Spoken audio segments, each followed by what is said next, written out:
Serial killer family. The Bloody Mill Murders of Philadelphia, Pennsylvania, 1708. In the autumn of 1708, 38 travelers vanished along a 15-mile stretch of the Schuylkill Road near Philadelphia, Pennsylvania. Each one disappeared without a trace. They left behind only abandoned wagons and scattered luggage, things that offered no clues to their fate. What made these disappearances truly chilling was not just the number of victims, but the fact that local authorities seemingly went to great lengths to conceal all records of the subsequent investigation for over 2 centuries. The truth of the Whitaker family's mill remained hidden in sealed court documents until a historian discovered them in the city archives in 1989, revealing the most horrific mass murder case of America's early colonial period. The documents described a sophisticated killing operation perfectly disguised under a veneer of hospitality and Quaker piety, an operation that had operated for 7 years without detection. Before we continue the story of the mill that became Philadelphia's first house of horrors, make sure you subscribe to our channel and hit the notification bell. We are about to uncover the secrets that powerful families tried to bury forever. And let us know in the comments what state you're listening from. The story of the Whitaker family didn't begin with screams in the night. It began with a simple act: rearranging old documents in a dusty Philadelphia city archive in 1708. The area along the Schuylkill River near Philadelphia was a land caught between colonial civilization and untamed wilderness, a place where the dream of prosperity attracted hundreds of travelers from the seaports and the interior. The Schuylkill Road, a bustling trade route that ran alongside the river, was the main artery connecting Philadelphia to the western settlements. This narrow, muddy road stretched for over 100 miles through dense forests and treacherous cliffs, a place where a small mistake could lead to death by storm, wild animals, or bandits lurking in the shadows. Along this dangerous route, small communities had sprung up like oases of hope for families seeking a new life. In the colonial territory, these settlements served as essential stopovers where exhausted travelers could rest, replenish their supplies, and gather news about the dangers that lay ahead. The existence and growth of these communities often depended on their ability to provide a safe haven for the constant stream of migrants and merchants passing through their territory. The town of Germantown was strategically located along the Schuylkill Road, where the trail cut through dense forests to enter the fertile land along the Schuylkill River near Philadelphia. With fewer than 400 residents, it was a place where everyone knew each other, or at least they thought they did. The town, founded in 1699 by a group of Quakers from England seeking religious freedom, their influence was deeply embedded in every aspect of community life. Sunday prayer meetings, mandatory for all residents, and the town council enforced strict moral codes regulating everything from alcohol consumption to social gatherings. The heart of the settlement was Whitmore's General Store, a sturdy stone building that served as both a trading post and an informal place for settling disputes. Isaac Whitmore, a stern former sailor who had weathered Atlantic storms, ran the store with a firm hand and a sharp business sense. His store provided everything a traveler might need: flour, rope, rum, woolen blankets, and the latest news. From the bustling ports of Philadelphia, not far away, was the River's Rest Inn, a 2-story timber structure, a symbol of colonial comfort. Sarah Bolton, the widow who ran the inn, had arrived from London 6 years earlier with enough capital to build the most luxurious resting place between Philadelphia and Lancaster. Travelers could find a hot meal and a clean bed for 3 pence a night, along with stories of the civilized world they had left behind. The spiritual center of the town was the Schuylkill Quaker Meeting House, a simple wooden building that could hold the entire population. For Sunday prayers, Reverend William Pennock, a self-taught scholar who had abandoned city life in Boston to preach in the new land, delivered sermons that blended Quaker doctrine with practical advice for survival in the harsh territory.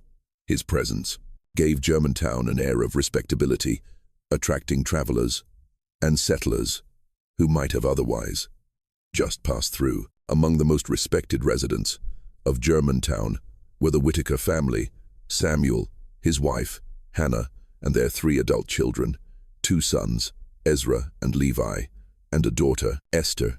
The family arrived in the spring of 1701, claiming to be survivors of a horrific wildfire, a fire that had destroyed their previous home in Virginia. They quickly became pillars of the small community. Samuel, assisting as a lay preacher during Quaker meetings, and Hannah, organizing charitable activities, providing food and clothing to the poor travelers who came through. Samuel Whitaker was a man who commanded respect by his very presence. Tall, with thick black hair and sharp, piercing eyes, he possessed a powerful demeanor, a demeanor that made others automatically make way for him. His deep, resonant voice could fill the meeting house without effort, delivering sermons that moved listeners with passionate descriptions of God's mercy and stern warnings of final judgment. Those who heard him preach often said he seemed to speak with the authority of someone who had faced both heaven and hell directly. Hannah Whitaker was equally remarkable in her own way, a petite woman with keen eyes and ever-busy hands. She had become the community's unofficial healer. Her knowledge of herbs and folk remedies was as extensive as a medical textbook, and she could treat everything from fevers to serious wounds with almost miraculous skill. Many families were indebted to her for late-night visits during critical times, and her reputation for medical talent spread throughout the Philadelphia region. Their children seemed to be paragons of colonial virtue. Ezra, the eldest son, at 27, inherited his father's tall build and his mother's gentle nature. He operated the family mill with relentless dedication, while also helping neighbors with repairs to their wagons or tools. Levi, 24, was slighter in build, but had a sharp mind, often teaching math and letters to the town's children. During the winter months, when work at the mill slowed, at 21, Esther was considered one of the most charming young women in the region, with a sweet, singing voice and an amiable personality that endeared her to men and women alike. The Whitaker Mill stood on 300 acres of fertile land along the Schuylkill River, 2 miles west of Germantown. The land had cost Samuel nearly his entire fortune, but the investment proved wise. The fertile soil produced abundant wheat and barley, while the river provided power for the massive millstone, a millstone which served the entire surrounding area. Visiting travelers often marveled at the mill's unusual prosperity, noting that the Whitakers possessed more wealth, from finely carved furniture to strange decorative glass jars, than a typical milling operation could account for. Samuel Whitaker had built his establishment with meticulous attention to both comfort and security. The main mill, a 2-story stone structure with a large fireplace and glass windows, imported from England, a rare luxury. In the colonies, the rooms were decorated with items far too refined for a family running a simple mill: carved tables and chairs, ceramic dishes imported from Holland, strange glass jars containing unidentified specimens, and Quaker religious texts that suggested a level of education and sophistication. A large barn could hold 40 horse-drawn wagons. A system of outbuildings included a smokehouse, a butter churnery, a Wainwright's shop, and what Samuel called the largest flour cellar in the region. What made the Whitaker family particularly valuable to the Germantown community was their willingness to assist travelers in distress. The land along the Schuylkill River was harsh for those who traveled alone or unprepared, and rarely a week went by without someone arriving at the mill seeking help. On more than one occasion, Samuel had personally ventured out, in storms, to assist with an overturned wagon or a lame horse, often inviting the stranded travelers to stay at the mill until repairs were made. Such hospitality was considered a Quaker duty in the colonies, but the Whitakers elevated it to an extraordinary level. Hannah was especially known for her willingness to treat sick or injured travelers, regardless of their ability to pay. Her medical skills, a combination of herbalism and folk methods, had saved many lives, and numerous travelers were able to continue their journey only thanks to her intervention. She maintained a small but well-equipped infirmary in one of the outbuildings, with jars of tinctures and surgical knives that even doctors in Philadelphia would have coveted. The family's reputation for hospitality spread so widely that, by 1708, travelers often deliberately sought out the Whitaker Mill. When planning their journeys, local guides would frequently direct groups toward the Schuylkill River, assuring them that the Whitakers would provide affordable provisions and a safe place to spend the night. The family's guest book, meticulously kept by Esther, with detailed entries, recorded hundreds of visitors. Over the years, merchants, missionaries, settling families, and solitary wanderers who found shelter at this prosperous mill. But in the brutal reality of colonial life, where death lurked around every bend and trust could be fatal, appearances were not just deceiving, they could be a deadly blade. The first sign that something was terribly wrong came on the 10th of October, 1708, when a fur trapper named Benjamin Clark failed to arrive in Lancaster. As scheduled, Benjamin Clark was no ordinary traveler. He was one of the most seasoned and reliable fur trappers on the Schuylkill Road, a man whose punctuality had brought him wealth in a world where timing could mean the difference between great profit and severe loss. For 10 years, he had made the dangerous trip between Philadelphia and Lancaster 3 times a year, carrying precious furs east and hunting tools west. Clark's cousin and business partner, Nathaniel Stone, had traveled with him long enough to know his habits.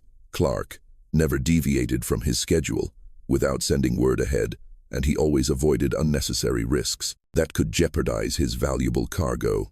When Stone received no word, after 6 days, 3 days past Clark's promised arrival, he knew a disaster had occurred. Stone's search began at dawn on the 16th of October, retracing Clark's familiar route from Lancaster.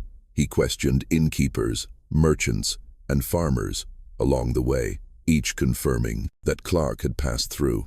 On schedule, the trail remained clear until Stone reached the area near Germantown, where Clark seemed to have vanished into thin air. The discovery of Clark's wagon came at midday on the second day of the search. The distinctive wagon, with its red-painted wheels, was found abandoned near a small tributary of the Schuylkill River, still full of cargo, but with no signs of struggle or panic. The horses looked well-fed and cared for, as if they had been intentionally set free, rather than abandoned in chaos. Most puzzlingly, the horses' harness had been unbuckled and hung neatly on a nearby tree branch, an act that suggested calculated human intervention rather than a random accident. Clark's wagon, still intact, filled with valuable furs, and a tin box containing nearly 30 silver shillings, a small fortune. After a hard season of trapping, the presence of the cargo all but ruled out a common robbery, the most frequent explanation for dangers on colonial roads. Even more disturbingly, a few of Clark's personal items, a broken clay pipe, a torn piece of fabric from his coat, were scattered in a deliberate line leading from the main road toward the Whitaker Mill, as if he had been dragged away forcefully. The local sheriff, Thomas Reed, was a man well-equipped to investigate such mysteries, a former sailor who had faced pirates and fierce storms on the Atlantic. Reed possessed both sharp investigative skills and the grit necessary to enforce the law. In a rapidly growing city, he had seen enough deception and violence in the port cities to know that the simplest explanations often hid the most complex truths, and Clark's disappearance struck him as deeply unsettling. After receiving the report from Nathaniel Stone, Reed quickly assembled a small but reliable militia for an investigation he knew would be difficult and potentially dangerous. His group included Nathaniel Stone, with his combat experience and sharp tracking skills, and 2 veterans of the Indian Wars. They were not just law enforcers, but men who understood the darkness that could hide even in the most seemingly civilized places. What they discovered during their initial investigation defied all rational explanation. Clark's trail led directly to the Whitaker mill, marked by unusual mud tracks and a few stray bits of fur. The signs indicated that the trapper had been alive, but possibly dazed, as he was pulled from the road, perhaps trying to resist his captors, who were forcing him onto the mill property, but right at the stone threshold of the main house. All traces of Clark's presence suddenly vanished. Reed's team spent hours examining the surrounding area, searching for any sign that might reveal the trapper's fate. They found nothing. No disturbed earth, no signs of a struggle, no bloodstains. It was as if Benjamin Clark had been swallowed by the mill itself and had dissolved into thin air. Even Nathaniel Stone, with his keen eye for tracking, had to admit defeat in the face of the scene's eerie cleanliness. When Sheriff Reed questioned Samuel Whitaker about the missing trapper, the mill owner's response was both cooperative and strangely well-rehearsed. Yes, Clark had stopped at the mill the previous evening, arriving just before sunset to ask for some flour. Samuel had warned him about the bandits who frequented the Schuylkill Road at night, especially when he was carrying so much valuable cargo. But Clark had insisted on continuing his journey to Lancaster. The trapper had seemed polite, but rather gruff, refusing Hannah's offer of dinner and a place to stay overnight in order to make good time. According to Samuel, Clark appeared tired and a bit on edge, constantly complaining about the dangers of the roads. When pressed further, Samuel said Clark had mentioned feeling like he was being followed since leaving the western woods, but had ignored Samuel's advice to stay at the mill until morning to travel with another caravan for safety. The last time the Whitaker family saw him, Clark was walking back toward the main road, determined to reach Lancaster, despite the gathering dusk and the rising river fog. Samuel's account was confirmed by his entire family with precise detail, each member providing identical descriptions of Clark's visit. They remembered his fatigue, his dismissal of their warnings, even his curt words as he refused their hospitality. Hannah recalled that the trapper had complained of a headache and had accepted some of her herbal tea for alertness. Before leaving, Ezra had offered to help Clark fix a wheel that seemed wobbly, but the trapper had declined, stating he needed to get to Lancaster quickly with his delivery. Their consistency should have reassured Sheriff Reed. Instead, it struck him as unnervingly perfect, like a play that had been carefully rehearsed and practiced until every detail was memorized. In Reed's experience, honest storytellers always had minor contradictions while agreeing on the main points. The Whitaker's story was too polished, too complete, and utterly devoid of the small, messy details that mark a genuine account. The sheriff's suspicion deepened when he noticed significant changes on the mill property. Since he had last passed by a few months earlier, a new section of wooden flooring had been laid in the main living area of their house, looking sturdier and much newer than the rest. Freshly dug earth was piled near the riverbank, as if a large-scale excavation project had just taken place. Strangest of all, the mill's cellar, typically used for storing grain, appeared to have been significantly expanded. Reed could see new oak support beams around an entrance, That now looked large enough for a big man to pass through easily. When Reed inquired about these changes, Samuel explained that the mill had been operating at full capacity and they were expanding to meet the growing demand from Philadelphia. The new flooring was to reinforce it for heavy flour sacks, and the cellar was being deepened to store more grain for the winter. The explanations sounded plausible and were presented with confidence, but something in Samuel's eyes suggested he was choosing his words with unusual care. Most unsettling was that the family's usual warmth seemed forced. During Reed's visit, their renowned hospitality had an undercurrent of tension that the sheriff could not ignore. Hannah's hand trembled slightly as she offered tea, and Esther repeatedly glanced at her father as if seeking approval for every word she spoke. Even Ezra and Levi, the usually confident and outgoing young men, seemed quiet and wary in ways that suggested they were hiding something important, but with no concrete evidence of wrongdoing. There was little Sheriff Reed could legally do. Clark's case was officially recorded as a mysterious disappearance, likely a victim of highwaymen. His name was added to the growing list of unsolved incidents along the colonial roads.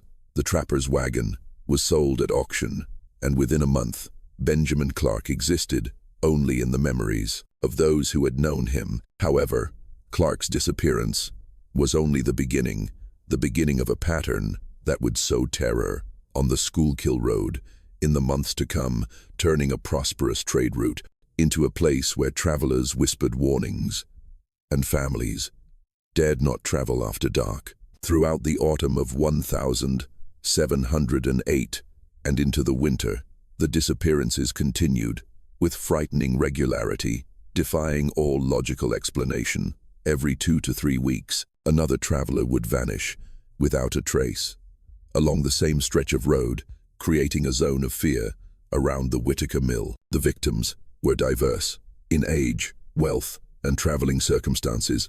Lone merchants like Clark, small family groups migrating, even armed couriers. What connected them was their complete disappearance, and the fact that each had been known to have stopped or asked for directions at the Whitaker Mill before vanishing without a trace. A German jeweler named Albert Schmidt disappeared in November on his journey from New York to open a shop in Philadelphia. The 50-year-old man was carrying his entire fortune in the form of exquisite crafting tools and a small amount of gold and silver, worth hundreds of pounds, an investment that represented years of hard work. His horse was found wandering near the Schuylkill River, his personal belongings scattered but seemingly untouched. The local authorities assumed Schmidt had unfortunately been thrown from his horse, fallen into the river, and drowned. The explanation seemed plausible until it was discovered that his toolbox was missing from the scene. The oak box, containing finely crafted engraving tools, would have been priceless to any artisan. No common thief would have taken such items, while leaving behind money and other valuables. The Dubois family, a French Huguenot family, disappeared in December during a heavy snowstorm.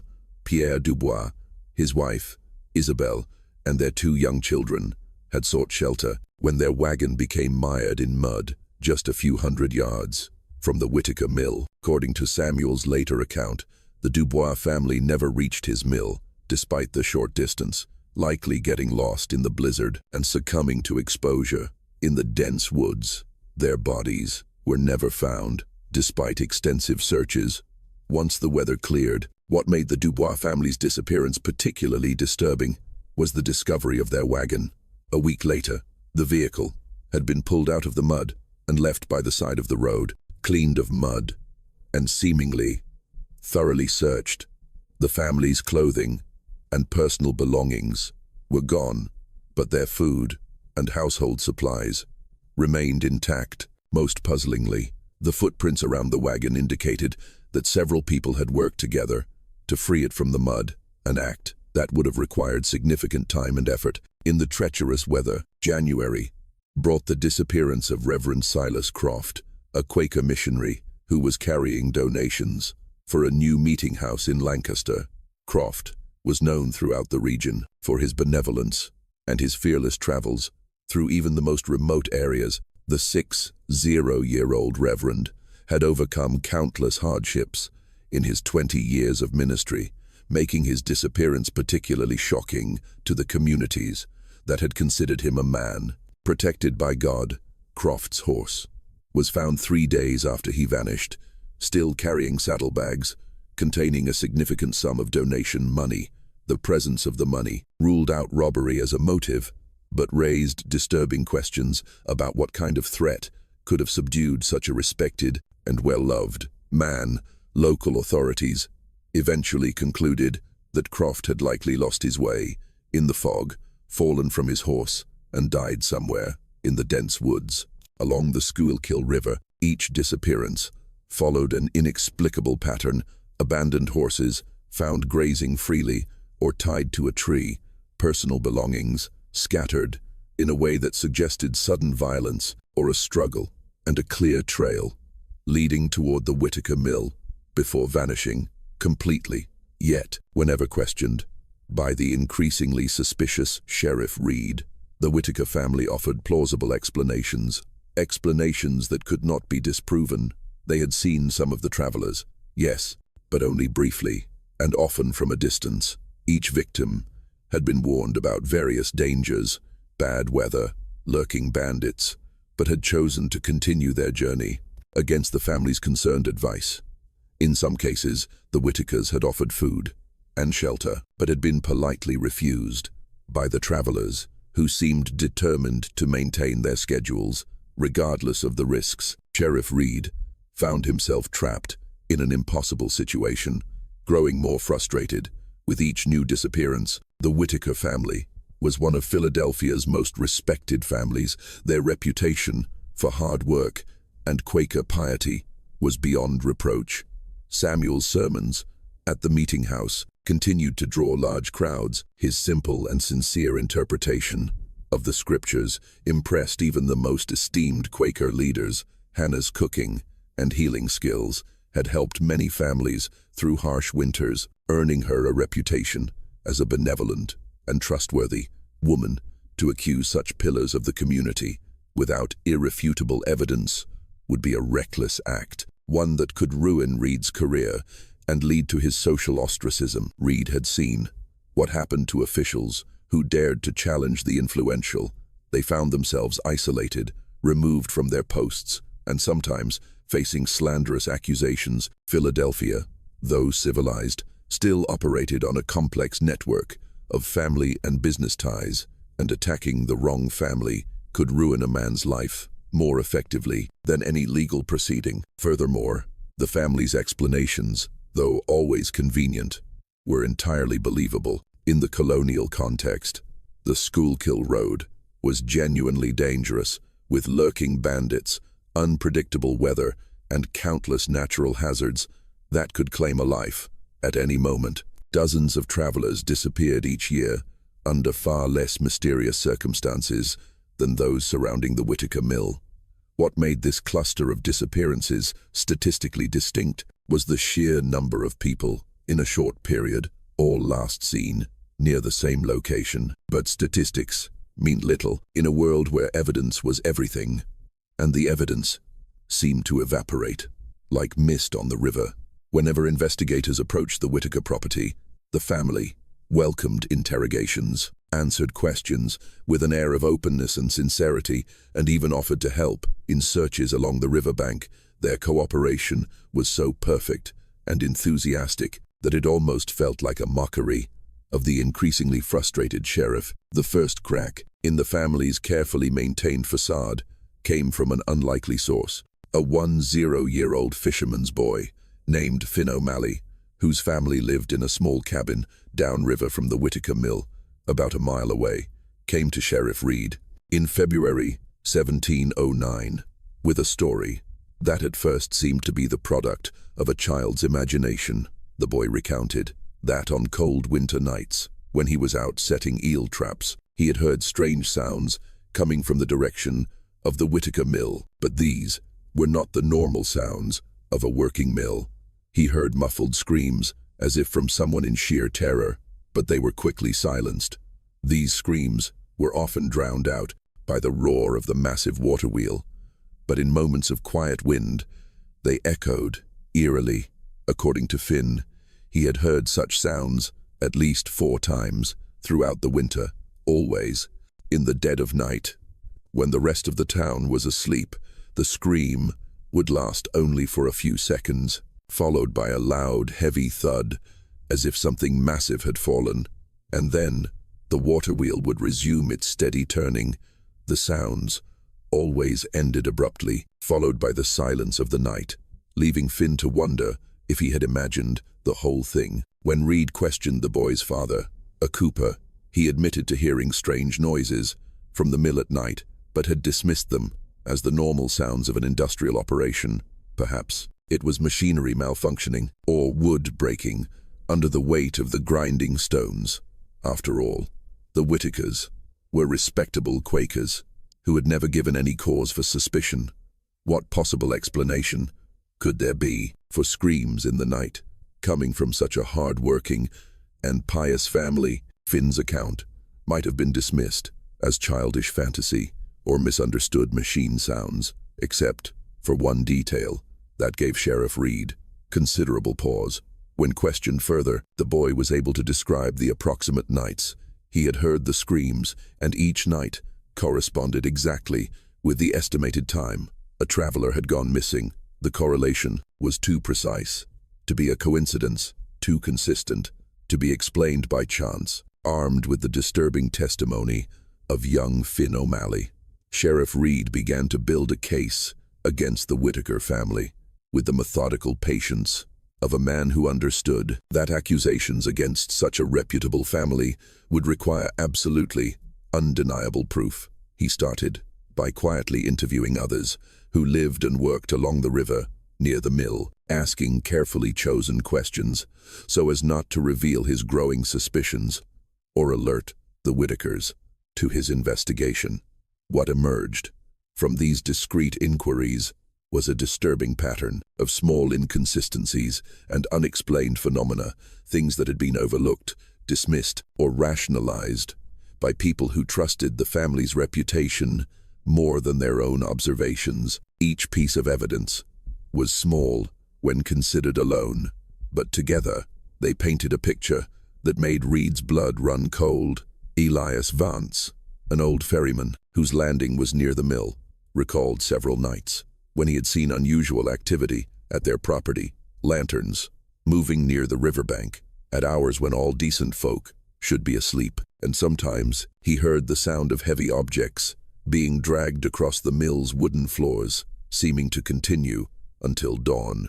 When he mentioned these observations to Samuel Whitaker one morning, the mill owner had offered a plausible explanation.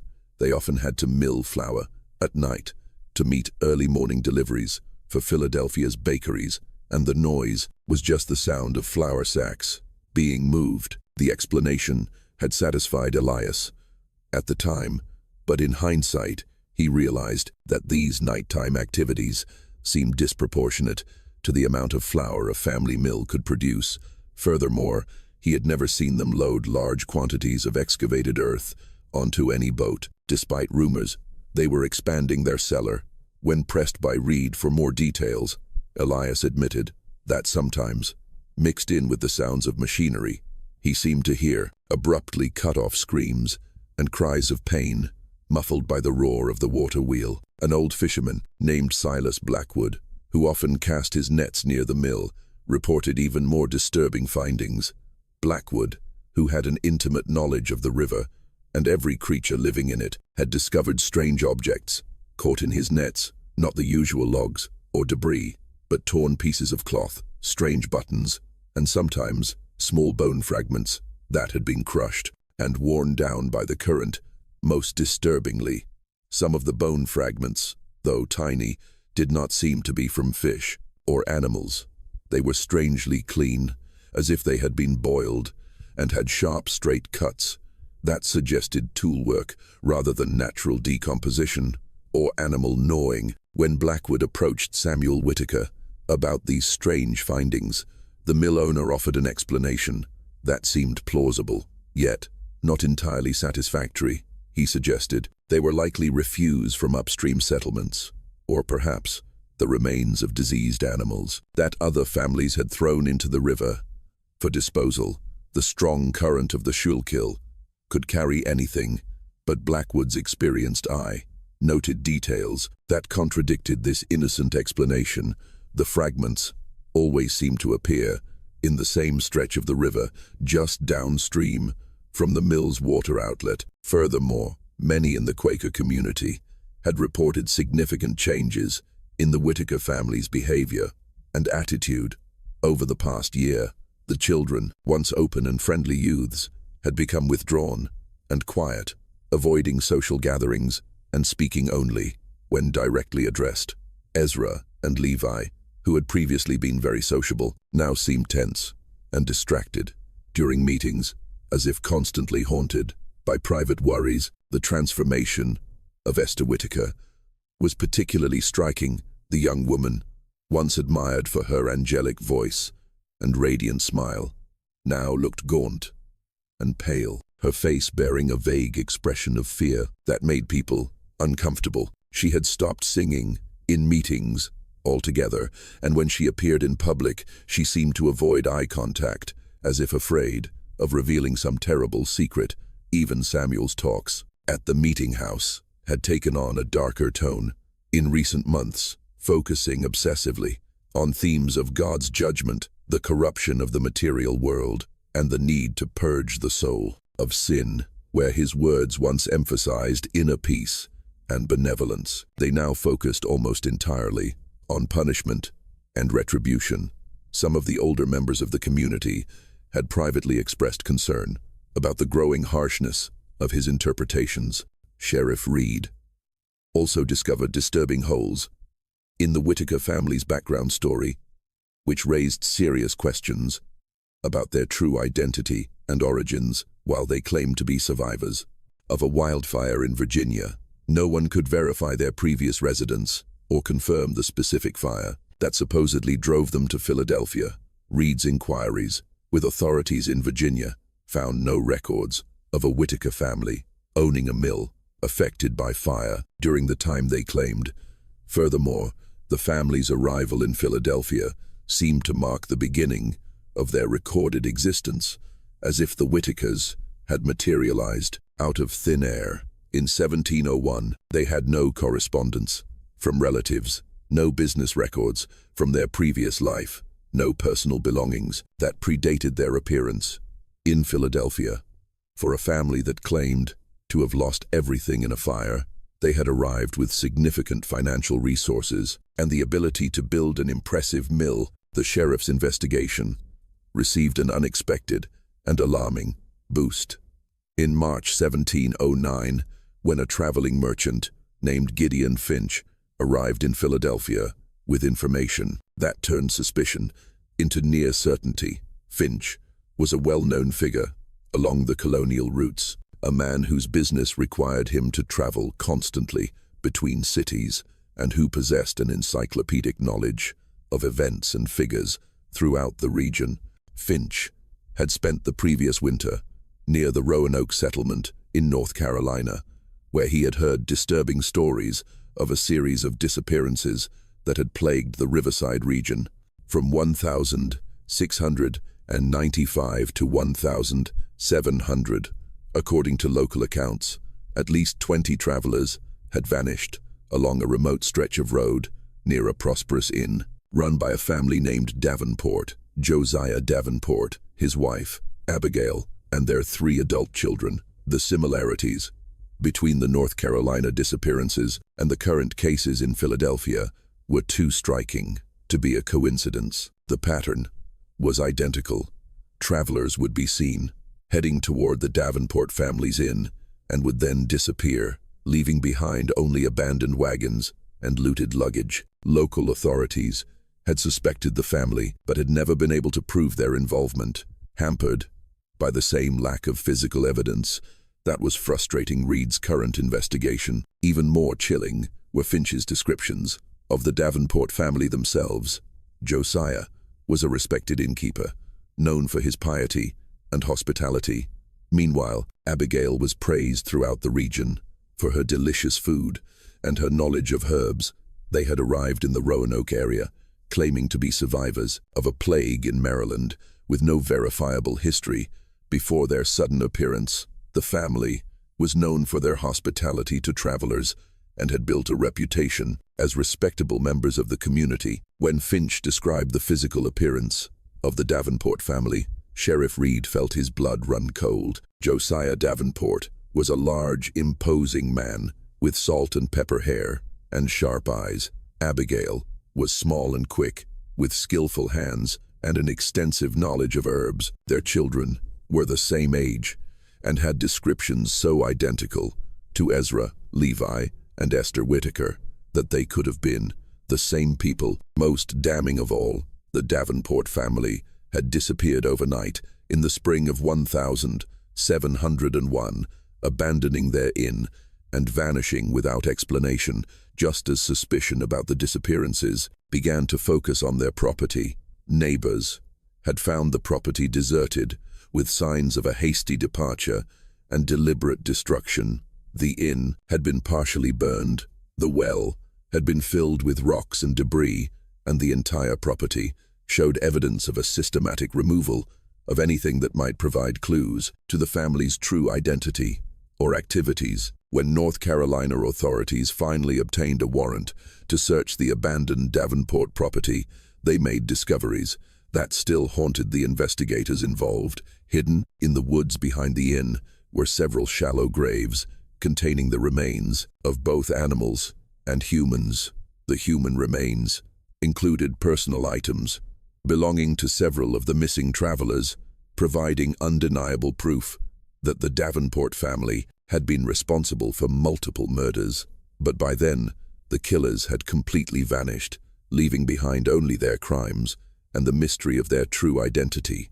A months-long manhunt found no trace of the Davenport family, and the case was eventually closed, with the assumption that they had died in the swamps or had fled to another colony. The implications of Finch's revelation were staggering and horrific. If his account was accurate, the Whitaker family were not just local criminals who had committed a few opportunistic murders. They were experienced serial killers who had perfected their methods over years of practice, moving from region to region when suspicion grew too strong and leaving a trail of death that spanned multiple colonies. Even worse, their current operation in Philadelphia appeared to be far more sophisticated and successful than their previous activities. In North Carolina, they had learned from their mistakes, developed better methods for disposing of evidence, and created a more convincing cover identity that had allowed them to operate undetected for nearly 8 years. The number of victims in Philadelphia could far exceed the number in North Carolina, representing one of the largest killing sprees in the criminal history of the American colonies. The weight of Gideon Finch's testimony settled on Sheriff Reed like a physical burden, but he knew that no matter how compelling the evidence, it would not be enough to convict the Whitaker family. In a court of law, colonial justice moved cautiously, and judges demanded solid physical proof before allowing arrests that could ruin the lives of innocent people and tear apart communities built on trust. The sheriff needed evidence that could stand up to the scrutiny of stern judges and a skeptical jury, evidence that could not be explained away or dismissed as coincidence. The breakthrough he desperately needed came from the source he least expected, from Esther Whitaker herself. On the night of the 18th of November, 1708, the 21-year-old woman appeared at Reed's office like a phantom emerging from the night fog, her face streaked with tears, her hands trembling with an almost uncontrollable terror. What she told him over the next 3 hours would finally expose the full horror of what had been happening at the Whitaker Mill and provide the evidence needed to bring Philadelphia's most notorious, murderous family to justice. According to Esther's horrifying confession, Her family had been systematically murdering travelers for over 7 years, starting just a few months after their arrival in Philadelphia. But what made her testimony truly horrifying was not just the scale of their crimes, but the methodical, almost ritualistic way the murders were planned and executed. The killing operation, as Esther described it, was far more sophisticated than Reed could have imagined. Her father, Samuel, had convinced the family that they were doing God's work by cleansing the world of what he called the sinful souls traveling the Schuylkill Road. The murders were not random acts of violence, driven by greed or opportunity, but carefully planned executions that served both what Samuel claimed was divine justice and the family's increasingly complex material needs. The process began with what the family called the assessment. When potential targets approached the mill, travelers with valuable goods, carrying significant amounts of money, or possessing skills the family coveted, Samuel would engage them in seemingly innocent conversation designed to assess the purity of their souls. He would inquire about their reasons for travel, their business dealings, and their religious beliefs, all while presenting himself as a benevolent Quaker mill owner concerned for their safety. Based on these conversations, Samuel would decide whether each traveler was worthy of what he called purification. The wealthy were automatically deemed guilty of greed and attachment to worldly possessions. The educated were condemned for their pride and intellectual arrogance. Families traveling with young children were accused of bringing innocent souls into a world full of temptation. Even preachers of other denominations could be found guilty of spreading falsehoods, marking them as heretics who needed to be saved from their errors. Once Samuel had made his secret judgment, the family would act with the precision of a well-oiled machine. They would invite the condemned travelers to stay overnight, citing concerns for their safety on the dangerous road or offering to help with wagon repairs or horse care. The family's reputation for hospitality made such invitations almost impossible to refuse, especially during bad weather or when travelers were genuinely in need of assistance. The unfortunate guests would be welcomed into the main house and treated to a lavish meal. Hannah would prepare delicious dishes that showcased her culinary skills, while the children would entertain the guests with stories, music, and displays of their refinement. The evening would conclude with a quiet moment of Quaker-style prayer, led by Samuel, whose deep voice and pious demeanor impressed even the most skeptical guests. But in the fragrant rye bread, there was always a secret ingredient, a carefully calculated dose of amanita mushroom powder that Hannah had perfected over years of experimentation. This poison, when mixed with bread and honey, was almost undetectable, producing effects that mimicked natural exhaustion. After a long day of travel, the victims would gradually become drowsy and disoriented, easily accepting the family's suggestion that they should retire early to regain their strength.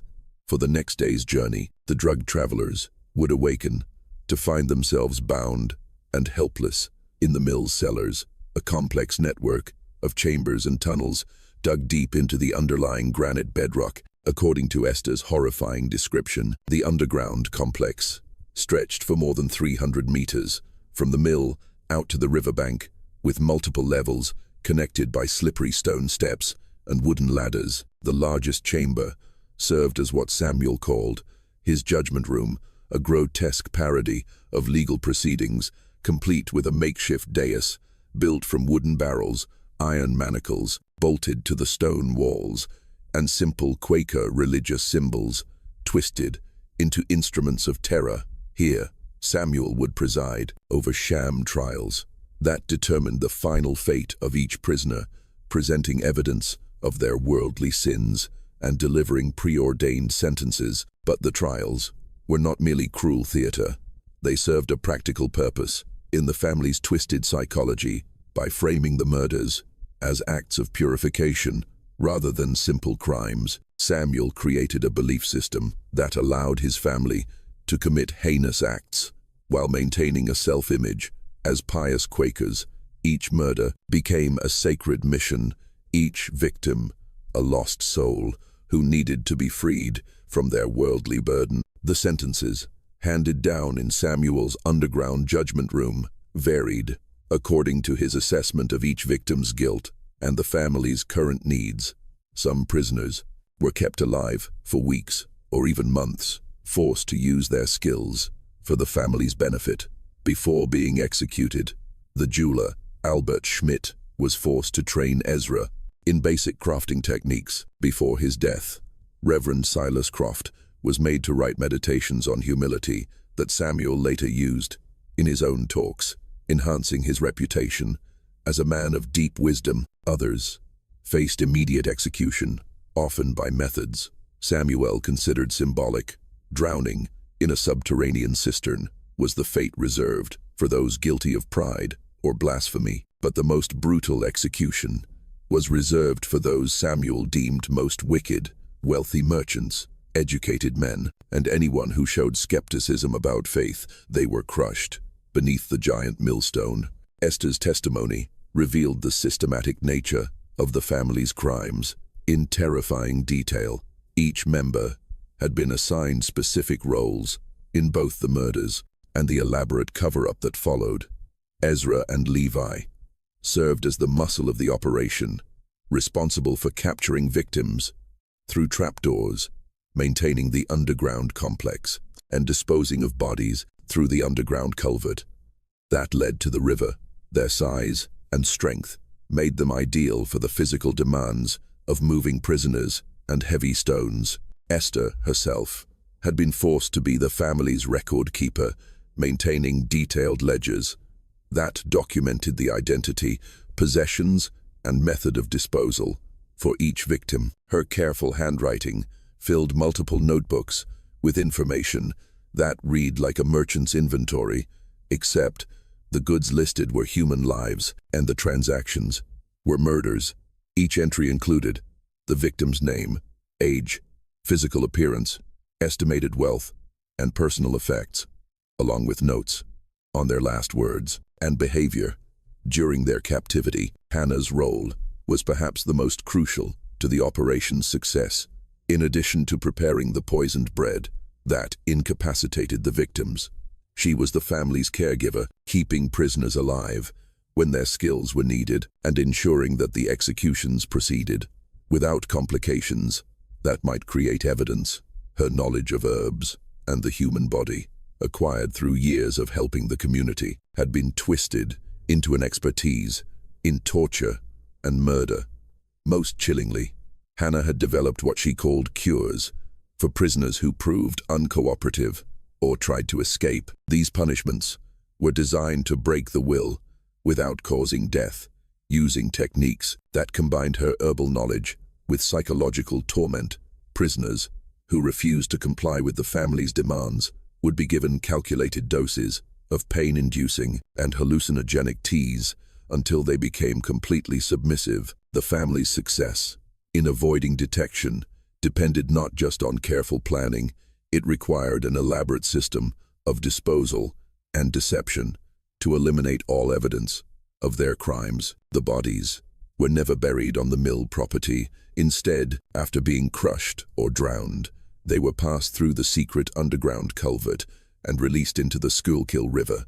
The strong current of the river would carry the bodies far away, making detection nearly impossible. Personal belongings were sorted with the efficiency of experienced merchants.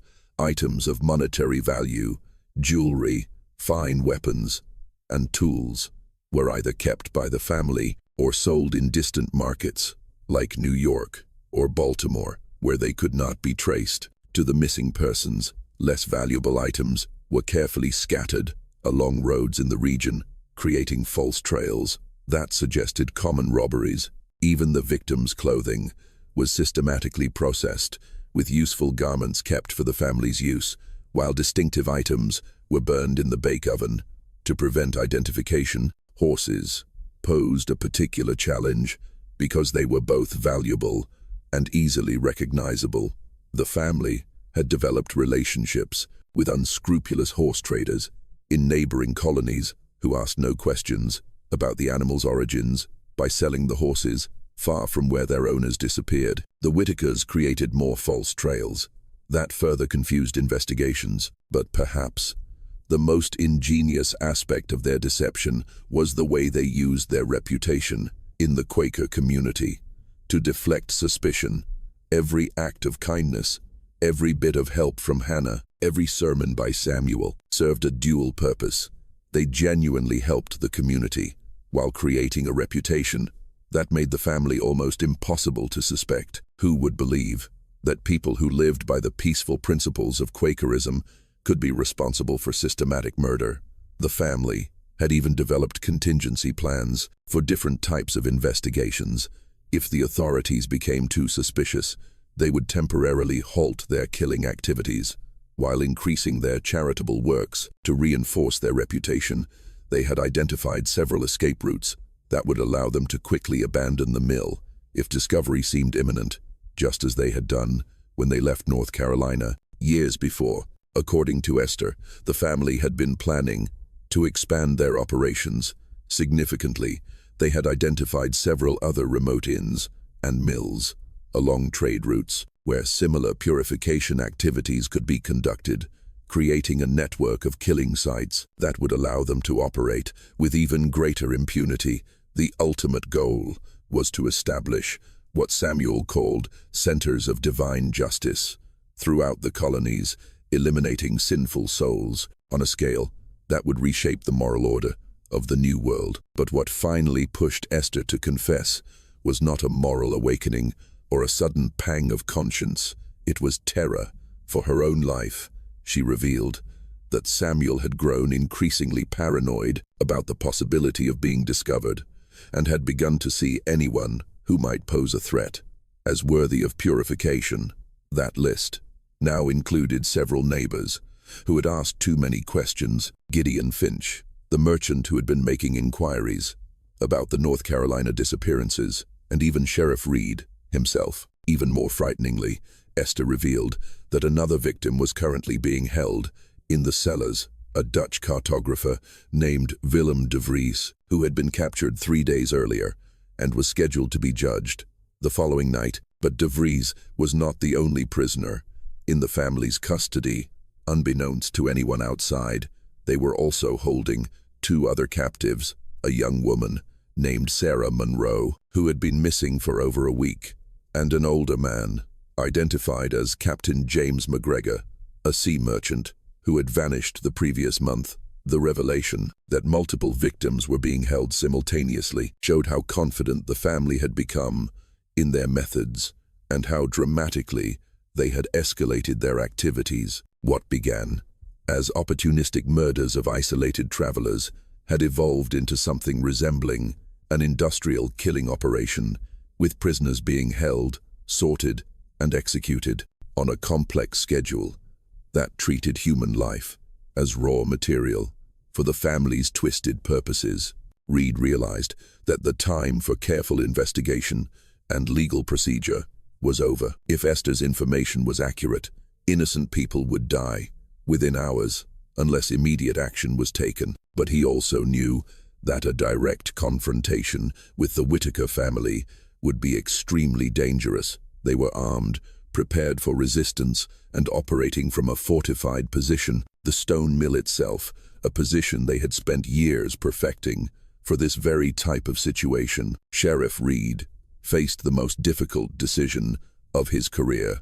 Knowing that every option carried deadly consequences, he could attempt to raid the mill alone, risking not only his own life, but also potentially alerting them to escape before the current victims could be rescued. Or he could send for reinforcements from neighboring towns, almost certainly condemning de Vries, Monroe, and McGregor to death, while giving the Whitakers time to destroy evidence and flee to another colony where they could continue their killing spree. The choice became easier when Reed realized he would not have to act alone. Nathaniel Stone, whose suspicions had been growing for months, volunteered immediately. When approached for assistance, his militia experience and intimate knowledge of the riverside terrain made him an invaluable ally for an assault. Gideon Finch also volunteered his services, driven by a sense of guilt for not exposing the Davenport family's crimes. In North Carolina, years earlier, the merchant's knowledge of the family's past methods and his experience with frontier violence would be crucial in anticipating their likely responses to an attack. Two other men from the local militia, Elias Vance, the grizzled old ferryman, and Silas Blackwood, the fisherman with a grudge, completed the hastily assembled rescue party. The plan they devised was necessarily simple, but extremely dangerous.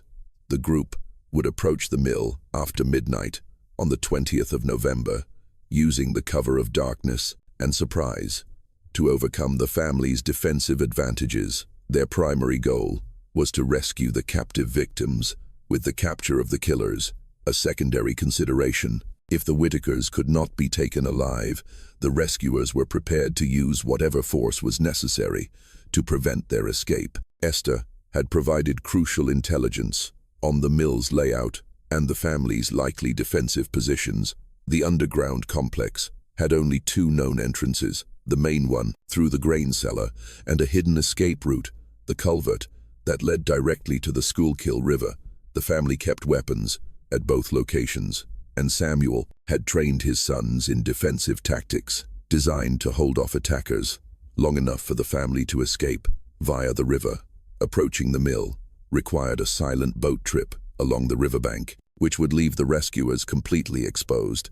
If detected, Elias Vance's boating skills proved invaluable in identifying a route that used riverside thickets and shadows for maximum concealment. The group moved with the silence of ghosts on the water, each man understanding that being discovered could mean death for both themselves and the prisoners they were trying to save. What they discovered upon approaching the Whitaker mill exceeded their worst expectations and confirmed that Esther's testimony had actually understated the scale of her family's crimes. The mill showed clear evidence of nighttime activity, far beyond what any normal milling operation would require. A foul, musty odor of decay hung in the air, like a physical presence, overpowering the smell of grain and flour. The main house looked normal from the outside, with a warm light glowing from the windows and smoke rising from the chimney. But as the rescuers drew closer, they could hear sounds that made their blood run cold. Muffled voices coming from beneath the ground, occasional cries, muffled by the roar of the water wheel and the rhythmic clanging of metal on rock. That suggested construction was still underway. In the cellars, the rescue operation began at exactly 2 a.m., when the raiders believed the family would be at their least vigilant and most vulnerable to a surprise attack. Reed and Stone approached the main entrance to the underground complex, while Blackwood and Vance took up positions to block the river escape. Finch remained with the muskets, ready to provide cover fire if the operation went wrong. The grain cellar entrance proved far more complex than Esther's description had suggested. What looked from the surface like a simple storage facility was, in fact, a sophisticated fortification with multiple defensive positions and hidden loopholes.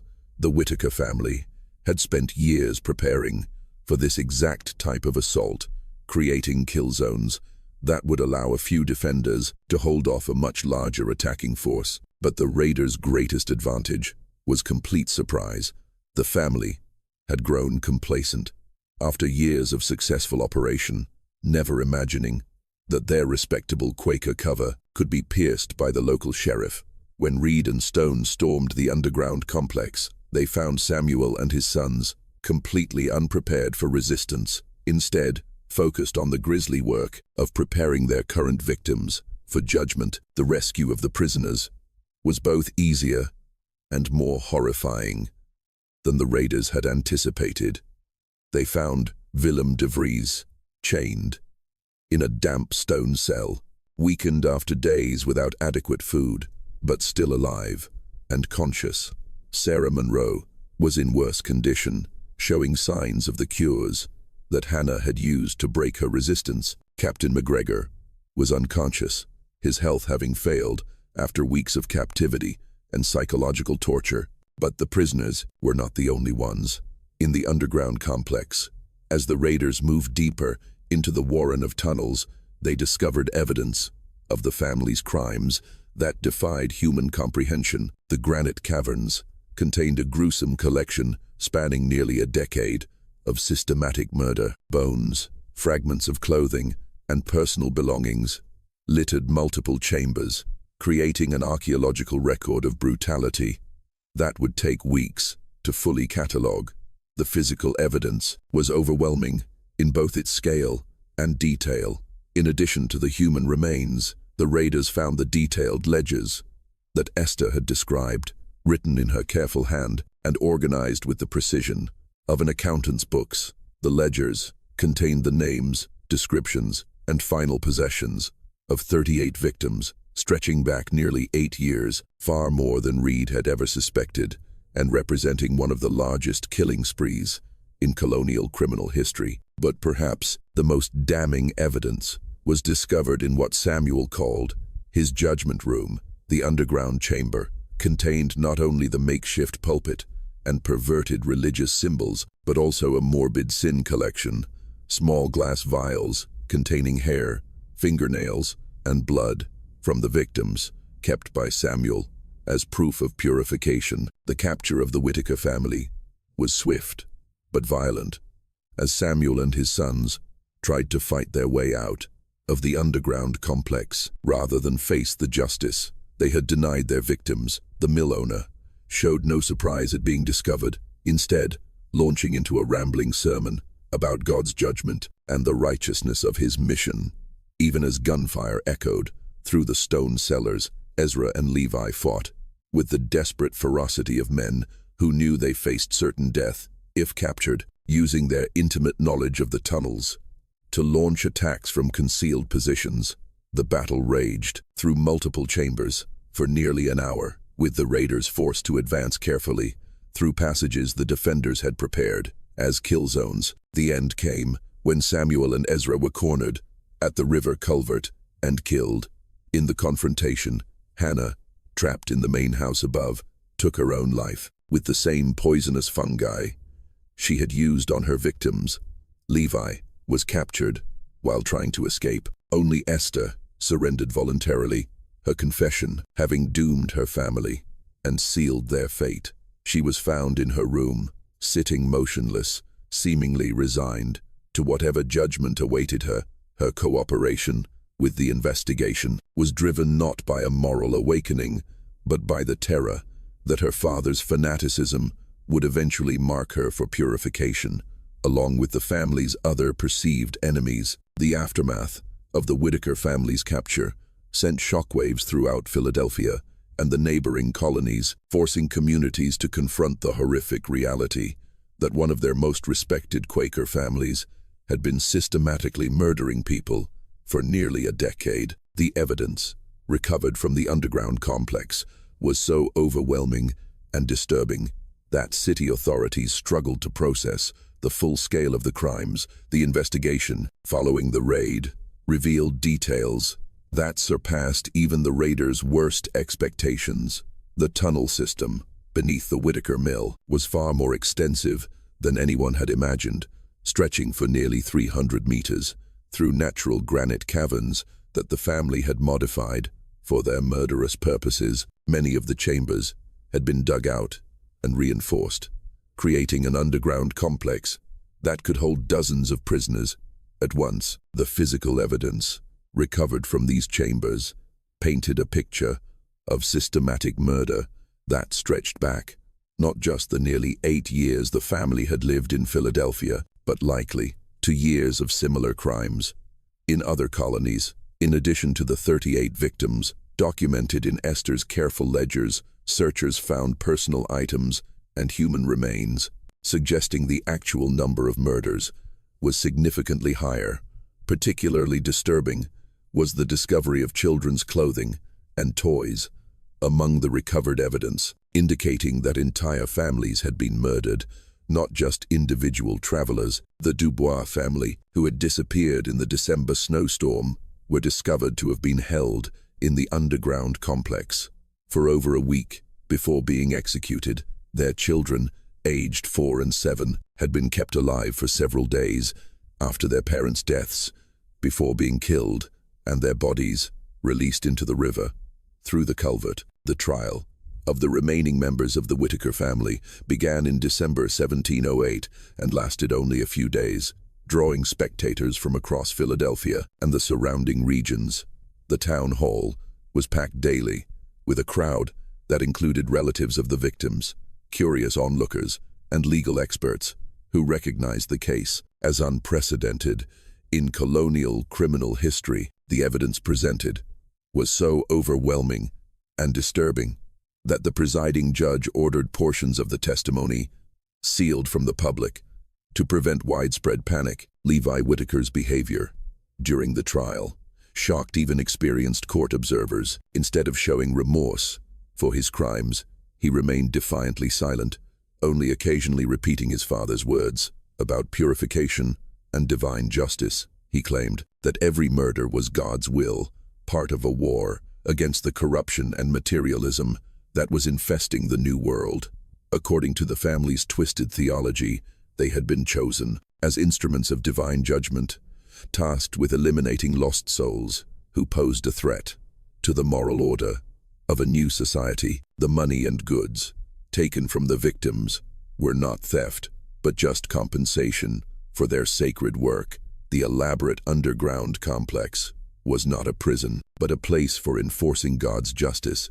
Levi maintained his innocence, despite the overwhelming evidence, claiming that he and his siblings had been forced to participate by Samuel's religious fanaticism and threats. He argued that his mother's knowledge had been used against her will to create the poison and that he had only followed his father's orders. Out of fear, these claims were contradicted by extensive evidence showing that all family members had participated willingly and enthusiastically in the murders. Esther's detailed ledgers included notes in different handwritings indicating that each family member had contributed to documenting their crimes. Personal items found in their rooms, including Samuel's sin collection, suggested that the murders brought psychological satisfaction, not just material gain. Only Esther Whitaker expressed any real remorse for her role in the murders, though her testimony suggested her cooperation with authorities was driven more by fear than a moral awakening. She provided crucial details about the family's methods and helped identify many of the victims through personal items found in the cellars.